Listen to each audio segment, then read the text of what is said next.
So fun.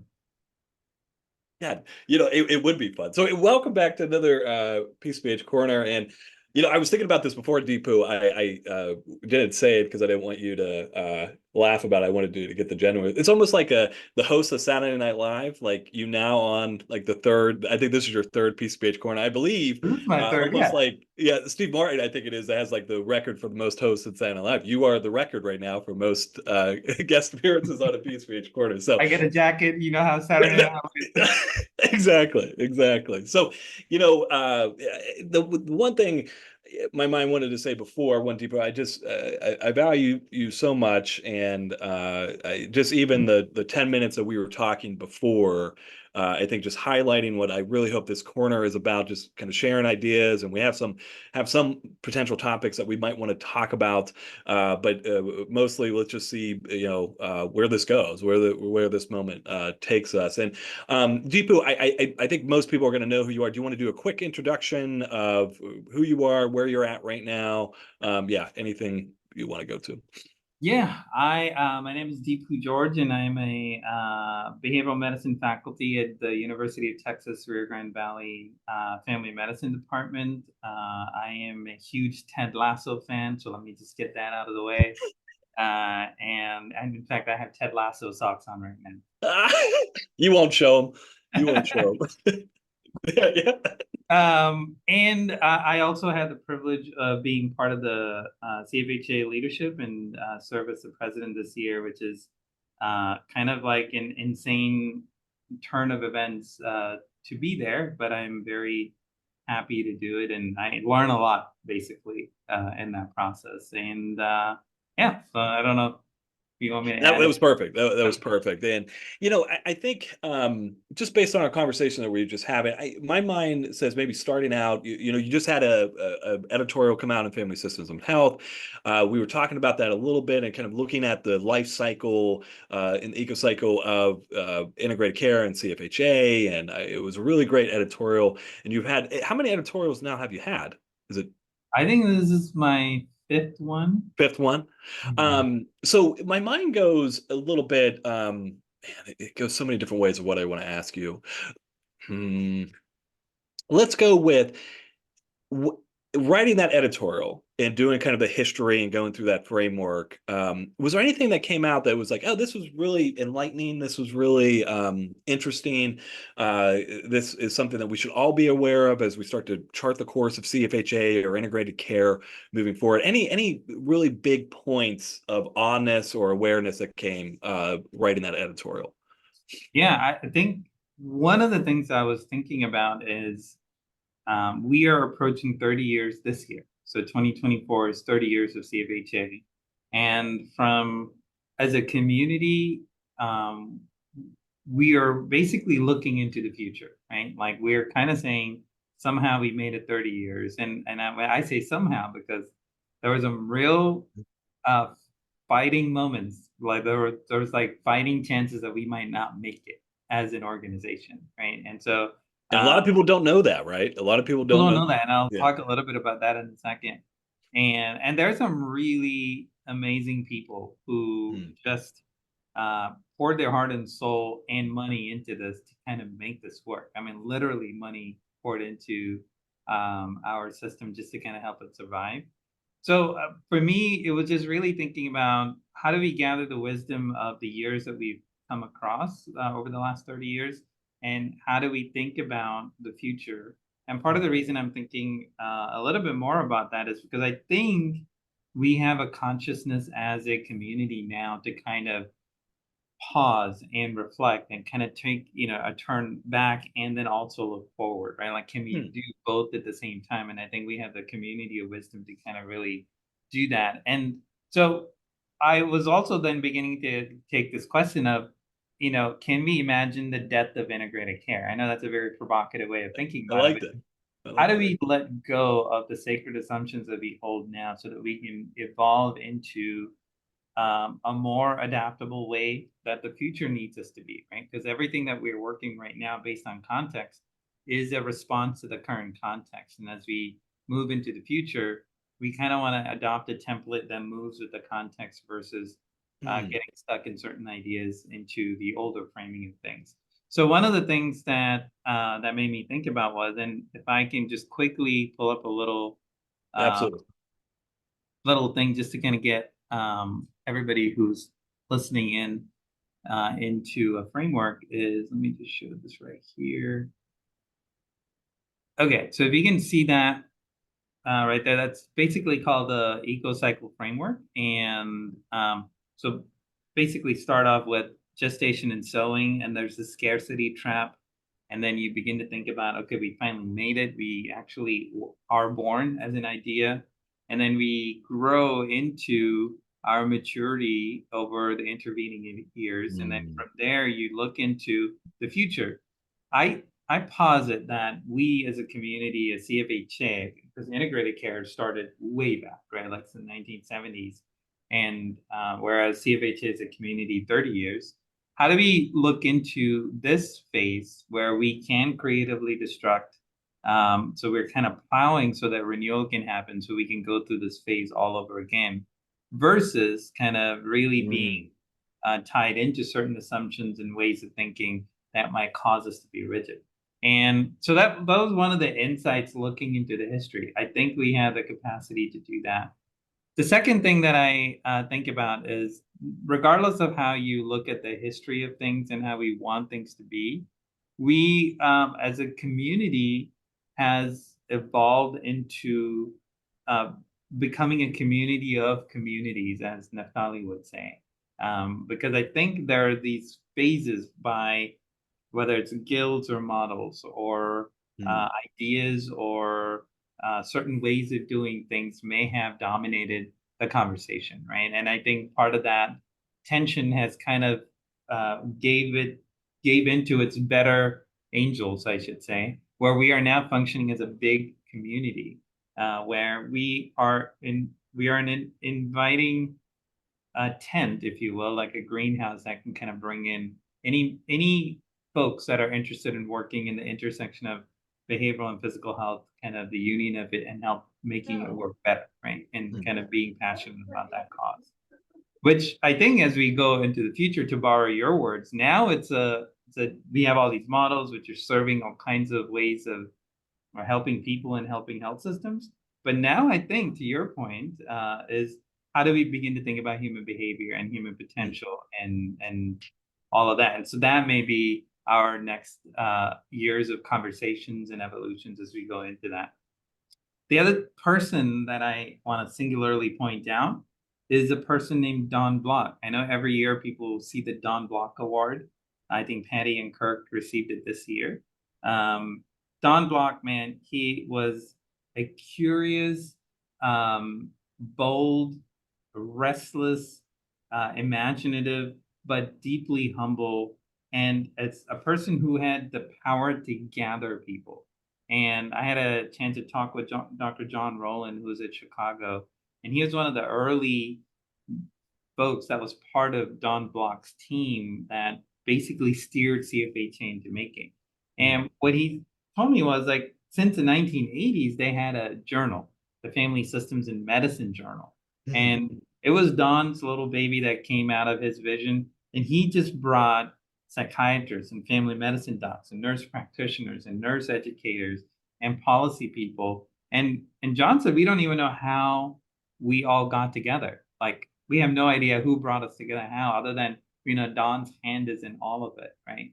And and CFHA, in John's perception, became this um, organization to take the scientific work that they've been debating and thinking about and putting it into delivery systems Mm. across the country, right? And so CFHA was born out of this desire to see the bright ideas of an era converted into meaningful impact in everyday lives of people.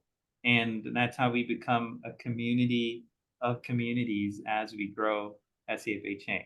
So uh, I want to do our best this year to kind of really talk about the history, and you'll see a lot of that coming out of the podcast and other things. And when we get to San Antonio, you'll have a chance to meet a lot of the founding That's cool. figures of CFHA. That's But cool. I really want to honor his spirit and he has poured out more than $20,000 of his own money and award money that he's received to support the development and the financial sustainability of Unbelievable. CFHA. So that's where like your question of history kind of takes me. Can I, so man, my mind goes so many different ways, and I loved the the cycle. And Yeah. as you almost like this intentional deconstructing of our beliefs and where we are, so we can allow that rebirth to happen, so we can allow that evolution to happen. So let me ask you this. What do you think we're holding rigidly to right now? What is the, as we've matured and we're in this place that integrated care is, everybody talks about it, and CFHA has grown members wise, and we have so many different SIGs and so many different people doing incredible things. What would you say are the rigid things that, or what are the things that we'll hold it rigidly to? Yeah, let me channel the wisdom of the board here, right? So that it's not just my thoughts in here. And so Yeah, I think one of the questions that I asked in one of our board meetings before our October board meeting was, what dangerous and wicked questions are you willing to ask? nice, Uh, nice. that Yeah. may make us uncomfortable about the assumptions that we hold. And how do we kind of like get ahead of that, right? So this is really not my words, and I can talk to you a little bit about where my thoughts are with that. But here's some questions that came up in that conversation. So this is brilliant, and I think Dan from Boston or Massachusetts, UMass, Bowling. talked about Yeah. it, Dan Mullen. He said many Americans are living in developing countries' standard of healthcare access, which is like low access, difficulty accessing mental health, or just health in general.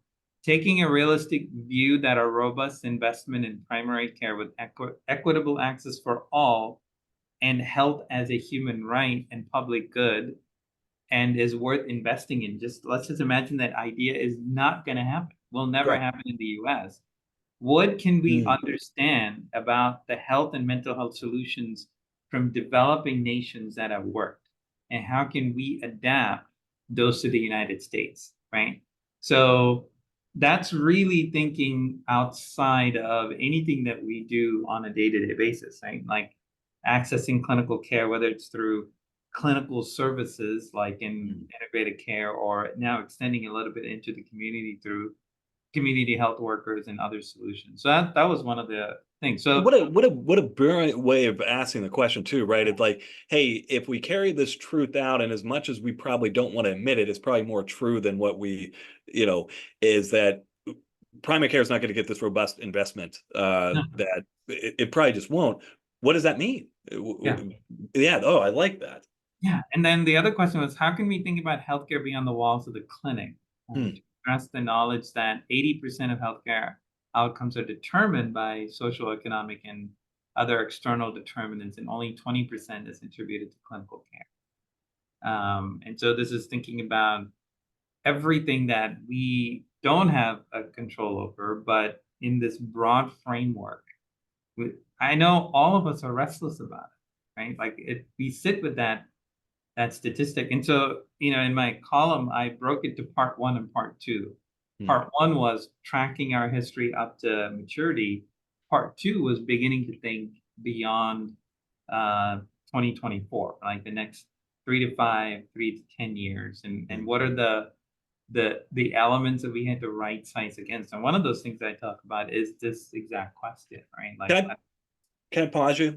Because I think my mind is too what would it be, geared up from our conversation that was off camera, and I think this is one of those moments where, like, if we actually believed that, right? Like, if we actually believed in the reality that health is much more about context and people's environment than anything that we can do delivery as far as a intervention, whether it be a medical intervention, whether it be a behavioral health intervention, like what we do in our interactions with the patients, the it is a drop of water in a huge ocean of what this person is dealing with. Like if we actually believed that, like what would we do different? Like, and I think that's the thing that gets me. I'll try not to go off on this tangent too much, or pull me back in, Deepu. Yeah. It's I think So one go of on the the tangent, man. This is good. well, one of the things I think that I struggle with so much is that there's almost like this demoralization that happens a lot of times. And I know we've talked about this previously. It's like, there's all these things we talk about in the reality, and everybody's like, yeah, that's true and stuff. And it's like, we just don't, our response don't match what we're saying that we believe, like social determinants of health, discrimination within our health systems, the context and people's social environment and what they've been through in ACEs, and that these things are going to come together and produce what this person's health is right now. Like we talk about that a lot. We don't do it. And I think that's the thing, like we were talking about before, that's the thing that I struggle with so much. Maybe I'm holding too rigidly to it, maybe I'm not approaching it as flexibly as I should. It's just like any model, any philosophy that continues, what did we say, that continues to pathologize human experience as a disease, I just can't get down with anymore. Like I just cannot, and it's going to continue to reproduce the same things that we're continuing to get, even though we continue to talk about social determinants. We continue to talk about the racial realities and the populations that are marginalized within our health systems. That environment and context plays a significant role in people's motivation to change, people's ability to change. Yet we continue to focus on, and again, this is my mind, I don't want to say we, like in the everybody, I'm just saying I think Right, the right. the health system, we continue to focus on people have diseases Mm, and we need to treat those diseases. yeah. So I think my mind goes in like few different directions, right? And so one is just to take a minute to acknowledge that the restlessness that you just talked about probably rests in me and 100 others who may listen to this and people in CFHA. And with all compassion for us who hold it, I think it's also a a stark um, a reality check to the systems that we are part of, right? We have Hmm. Hmm. fundamentally incentivized behaviors that reinvest in the disease model. We have fundamentally invested in models that reward and get people fighting for more and more same structure kind of thing. Hmm. So I just want to kind of acknowledge the impossible dilemma that we're asked to hold. Our primary care colleagues are asked to hold. Medicine in general is asked to hold, right? Which is Hmm. we're trying to bandage up things that is really not bandageable, and some of that is like a big systems thing. And I hope we evolve into bigger questions, not just as integrated care, but just as a country, as policy, et cetera. And part of everything that we do and what we pay witness to in having these conversations and being very clear about the disease model and how that doesn't work, right? And being very forward about that conversation in the general public, I think that might be a good way to think about it. So that's one place I where to go, right? A lot of compassion for us, all of us in this realm that hold it, at the same time knowing that these are bigger things beyond us. The second thing is it's like having a both and perspective, right? I think one of the questions, I don't know if we'll get to that, you texted me, is how do we think about systems perspective in training residents or whoever that we deal with? So the second is a both and perspective. And I think that that's it's again, a maturity position that we can only evolve into and not really kind of like turn it on tomorrow, right? But a both and position is to kind of say, how do we take the mechanisms and powers that we have as health systems, and how do we reinvest in, if we can kind of let go of a very profit oriented model, can we reinvest in policies, programs, and projects within our communities that may actually change the needle on social determinants of health that we're so concerned about? And that idea, again, is not mine. I feel like I'm just a Right. gather big ideas. There's a report called Healthy Places Toolkit, a practical guide to improving community health. It is from the Episcopal Health Foundation in Houston. What was again And healthy? What was it again? Healthy. Healthy Places Toolkit, a practical guide to improving community health. And I guess we can send you the link, and so you can put it in the Perfect. in the in the whatever section of YouTube. Description. Yeah, Yeah. love it. So they talk about you have to intentionally think about programs, policies, and projects that are like valuable strategies to really get at this, right? So that's like kind of saying, can we do a both and perspective in what we are trying to do as health, not integrated care, but just as health systems, right? And I feel like, yeah, you guys at CHCW are like probably a good health system that has like a conscience in place that may be willing to do something like that, right? So I call it that. And then the third thing is really beginning to think about your question of the disease model versus um, a more human potential, human resilience, human flourishing kind of an idea. I think about that. One of the epiphanies that I had in thinking about that was this conversation that I had with Martha from CFHA. And she had like the slide of like integrated care as like different puzzle pieces that we kind of attach on to create the bigger puzzle that is the human in front of us. When we add a dimension to treatment planning that is away from confirming diagnosis, that is away from getting more accurate on the pathology that the person is in, because I think the docs are really good at doing that. Like that's what they're trained for, right? Like they're good at diagnosing and other things. I think as an integrated care workforce, especially as a BHC for me, I want to add a perspective that the entire medical team is not thinking about because that completes the picture and that Mm. brings in this compassionate lens that we feel like is the undercurrent of the human potential or the human flourishing. I don't want to kind of go in and say, let me re-clarify that diagnosis for you. Let me make sure that it's like moderate recurrent depression with mild, it's a mild episode or moderate, whatever, right? Whatever the clarification. I feel like I'm kind of just like reinventing the wheel if I'm doing that in clinic. But if I go in and kind of talk about, yeah, this person has like general symptoms of anxiety and depression, we kind of understand from a common conversation point of view, communication, what that means.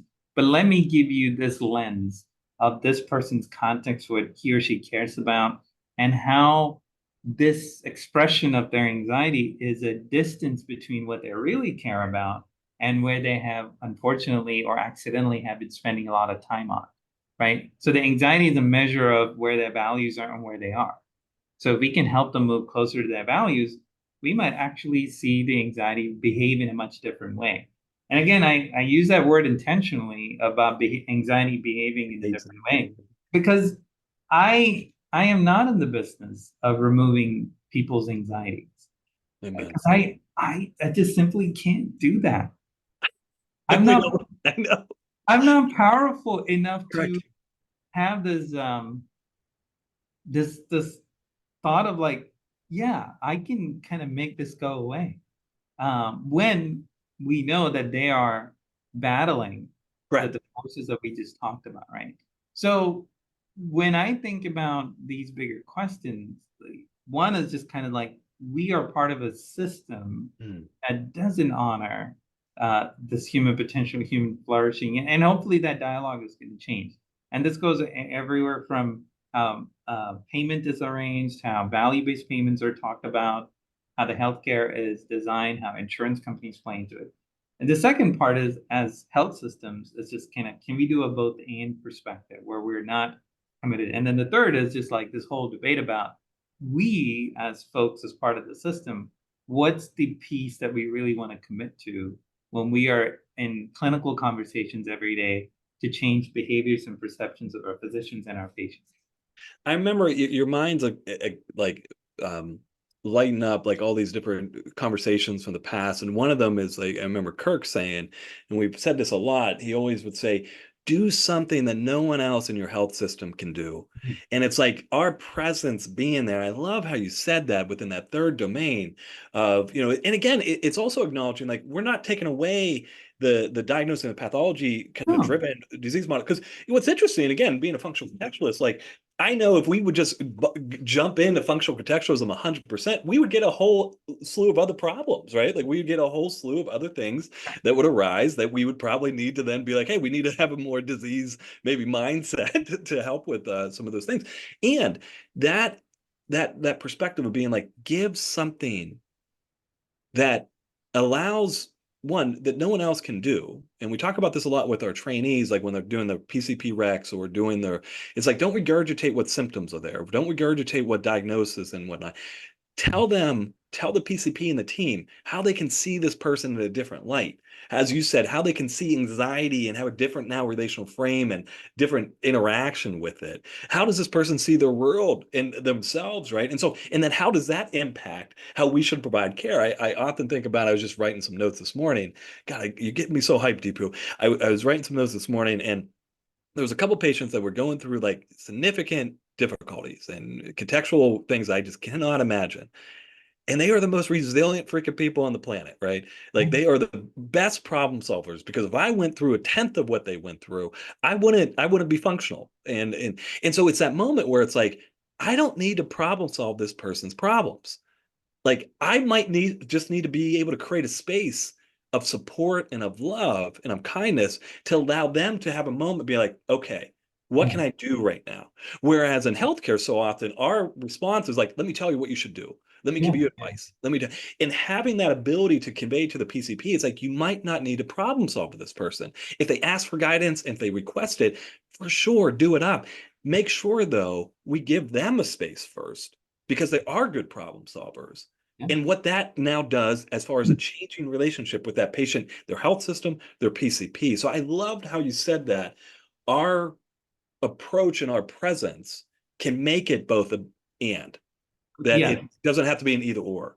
Right. And I think that's the magic or the spirit that we bring to the conversation, right? Is this ability to advocate for a less emphasized way of understanding human beings and human vulnerability, versus a model that prides and for all its intents and purposes done a lot of good in the world, but it No prides doubt. in looking at the breakdown of the body and other, like how a disease focused approach.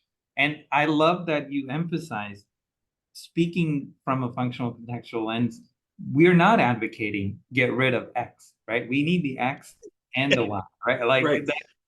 and so we can't function without our primary care colleagues or whichever medical team Amen. that you're embedded into, right? Because, but I'm just saying, if you're a behavioral health provider or an integrated care provider in whatever shape or form in a medical context, the the focal point you should be, strong word there, should be arguing for is a much more human resilience flourishing contextual framework, right? And not I kind of love that. doubling down on uh, fire peg diagnosis or whatever. And Deepu, again, I just love these conversations with you because there's these like profound insights of just reinforcing like that's your role. Like embrace that, like Yeah, welcome that, and that there isn't a sense of like having to, like we talk a lot about the need to assimilate to like primary care culture or the medical culture, whatever you're in, to make integrated care work, and it's a both and, right? It's like, yeah, for sure, like assimilate to some of these norms and these values and stuff, and like bring a perspective that almost allows, going back to your diagram, that allows for this rebirth, to allow yeah, this idea of like, hey, what if we stop clinging to these things so rigidly that we yeah. can actually break down and start over? But can I actually now, like, I want to give a big shout out to Sandy Blount, Yeah, please. and so he's going to be happy that I called him Sandy because I have a habit of saying doctor to everybody because growing up in India, and so he like said, "I'm gonna have to call you Doctor." Deepu, you never called me Dr. Bauman. What is that about? I don't know. I mean, we can psychoanalyze that for a bit. So here is so one of the things that I wrote, and I think this kind of gets at to this thing that you're saying right now, like in how we want to think about this, right? One of the things that I wrote in my one of the columns that I wrote was this idea of like integrated care open the ways that we can illuminate specific and tactical ways to tangibly reimagine how healthcare acted based upon the insight that mind-body connection is real, right? And so Sandy, in his wisdom and kind of like the big thinker for our field, he said, I want to push back on that, and I want to make the case briefly that the mind is not connected to the body, right? And so here's like maybe the next evolution of where we want to go. And let me just read things that he wrote that might make the case. He said, my corollary is that when we get over thinking that the mind is connected to the body, we will and can clarify a set of mental models that will be much more serviceable to the rebirth of integrated care. Right? And so he says to imagine mind is connected to the body and vice versa is to imagine two different entities. And so it's the idea that and he's saying they're not two different entities, but they're just explanatory lenses that we rely on. And when we do that, we are only focusing on one entity and not the whole thing.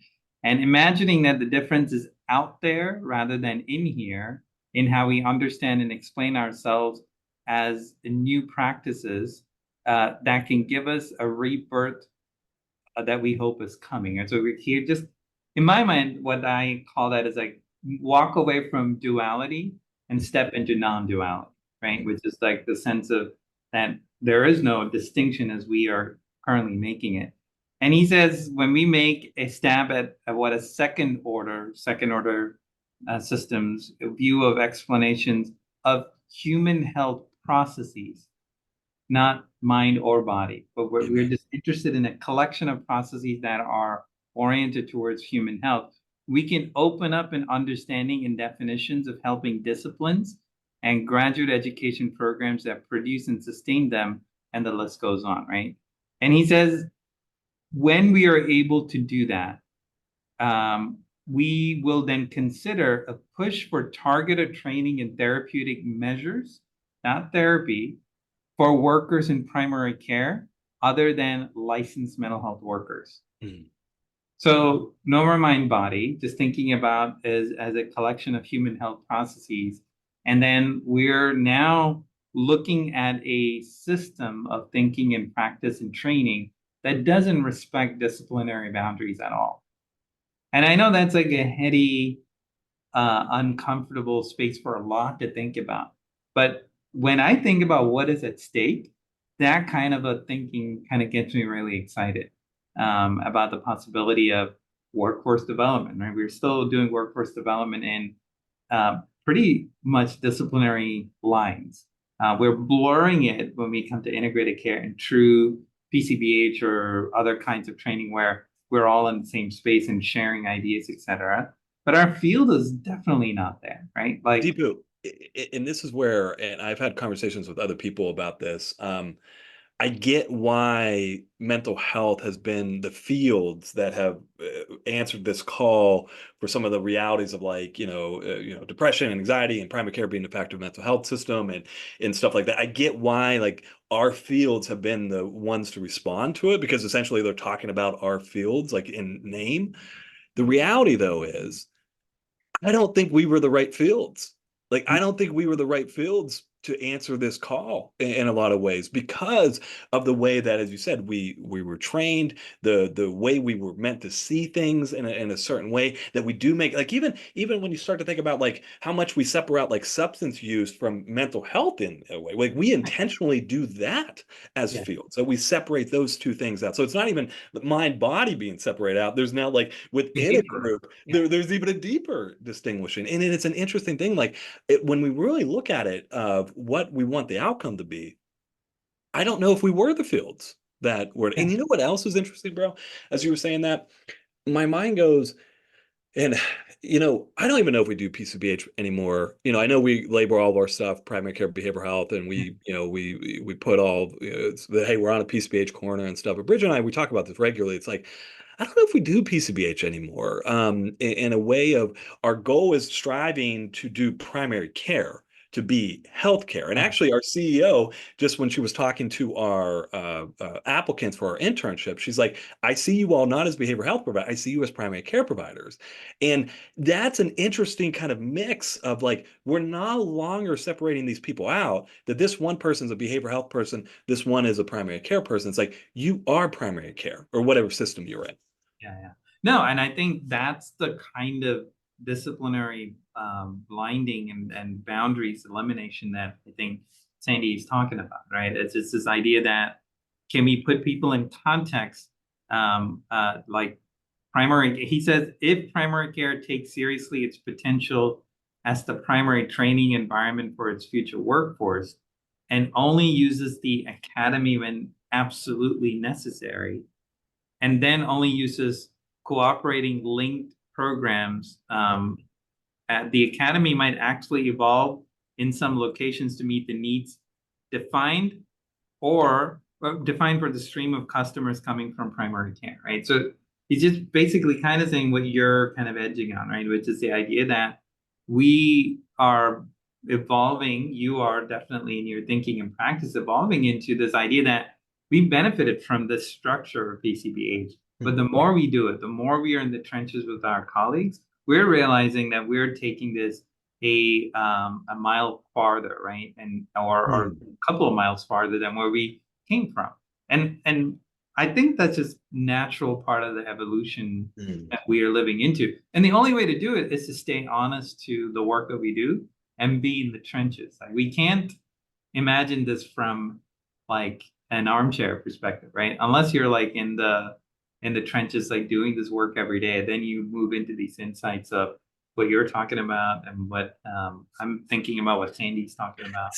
Sandy's comment, like, it's just brilliant in so many different ways, which again isn't surprising. It is, I don't know, that really does become, it's getting me excited about, because I love those questions like, what is this next iteration? Like, what is this next evolution that we're about to take up on? And we actually just sent an email, coincidentally. Maybe it was after I was reading your thing. Maybe that's part of what prompted it. You know, we sent an email to our team and saying, if you've ever asked yourself, like, why do we do something the way we do? Like, bring that up right now.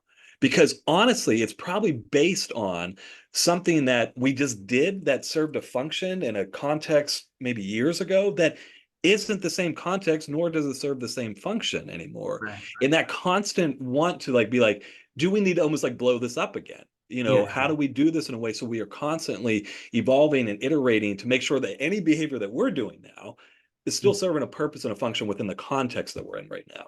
Yeah. So I think part of that questioning that you're doing, and I think it's a helpful kind of habit of mind or practice to do, because what you're asking then is for a historical context where something was developed to be in conversation with the new context that you're in. Because, you know, I think I'm cautious of like reactionary responses to just letting go of something, right? Even when it seems uncomfortable, you still want to kind of get to not the idea, but the context in which the idea was propped up, because that gives you a lot more insight into why this idea was held up in clinical conversations, right? So when we think about a disease model versus what we're thinking about in human potential, we're benefiting from years of debate and literature and perspectives that people have really like stressed their lives out with, right? And now we're like on this end saying, yeah, I think that we kind of like this and we see it working with our patient population. So one of the things that, you know, part of my other life is I do a lot of theological training. And so we look at like things about like comparative theology. And so one of the things that I was reading in a paper recently was they were asking this theologian who died years ago, and he did a lot of stuff in contemporary Indian theology. And so they were asking somebody to like talk about his work. And so one of the things that he says is, well, his work, Dr. M. Thomas, his work was always about a theology that was responding to the context that he was in. Like he was concerned about poverty, he was concerned about injustice, and in a way that was operating at that time. So in order for me to do what you're asking me to do, I have to be in an imaginary conversation with him right now as I give this lecture. to then answer the questions that you're asking me to answer, right? So it's almost like saying, can we be in conversation with this question of like, why do we do the things that we do? And what's our new context? It's propping these new desires or new ideas around, right? And I think that kind of fits in all the way through our whole functional contextualism framing. Right? So Dude, and I love how you're saying it too, because I agree completely. Because one of the things we put in the email, right, was like, hey, bring it up. It doesn't mean that we are gonna maybe change the thing. It's just gonna cause us to be like, hey, are we in the same context? Is what we were doing and responding to at that moment, is it different? Has it changed? Is it lost its function? It maybe has even gained more of a function in our present day. I love how you're saying that, like this I know this need to embrace, and it doesn't mean that we just change it. It doesn't mean that. It just means that we look at it critically. Um, yeah, and I think to borrow another phrase from the other world that I'm in, I think it's like saying, is it loving? Is it liberating? Is it life-giving? oh my God. Right? Like, is the thing that you're moving towards more loving? Is it more liberating? Is it more life-giving? Where'd you get that from, bro? That's from the presiding bishop of the Episcopal Church. He talks about Michael Curry. He's a big proponent of like love at all costs, and like to your reflections that you often say of being love, Hmm. be love, and he's a big part of that. So yeah, is it loving? Is it liberating? Is it life giving? Right? Like if those kind of those markers meet that, then I say lean into it. Right? Even if it's and likely it's going to make some uncomfortable um, things to come up, right? Like when you're leaning into something that people hold and cherish, but you're kind of saying, well, we want to question some of that, and then kind of lean into that. Deepu. I hate the fact that I have to go to a meeting. Dude, I Thank cannot you. express my gratitude again for this. This is why I love having you on, and my mind's already thinking about like the next the additional questions, the infinite amount of questions that I want to pick your brain about and ask. So, definitely send me that link for sure about the healthy places, because I'll definitely put that in the Yeah, description. And then, people that are watching this, please share your thoughts, email us where your minds get are in going. touch with me, and Yeah, please. And I do want to say that, I remember talking to the PCBH Corner that we just did with Chris Hunter, and yeah, he said about, how much he wants people to reach out, like how much he wants people, like after conferences and stuff, like to connect and whatnot. And I know Deepu, you're a similar way. And obviously we only have so much time that we're able to give to anybody. But if people do have questions and they want to pick Deepu's mind and stuff, if it's about CFHA, if it's about philosophy, if it's about life, like do it. do it. Yeah. Yeah, right. Find That me on the listserv. It's deepuvgeorge@gmail.com or deepu.george@utrtv.edu. Chris Hunter, man, he's the reason I'm here, like in this position with CFHA. He like mentioned something to me in Houston, and then I was like, haha, whatever, Chris. And then, or I used to call him Dr. Hunter too, so he got in my case too. And then later, a year later, like he said, hey, here's the call. I talked to you about this last October. I want you to apply. And he said, I'm going to ask you to send me your statement that you're going to write, and I'll have it reviewed by two others. And like I submitted something to the board at that time to be part of the board completely because of his generosity. And so I owe a lot to him and his guidance.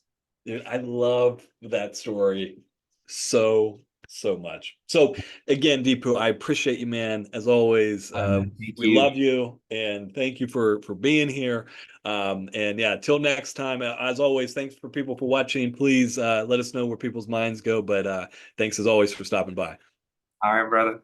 I'll see you soon.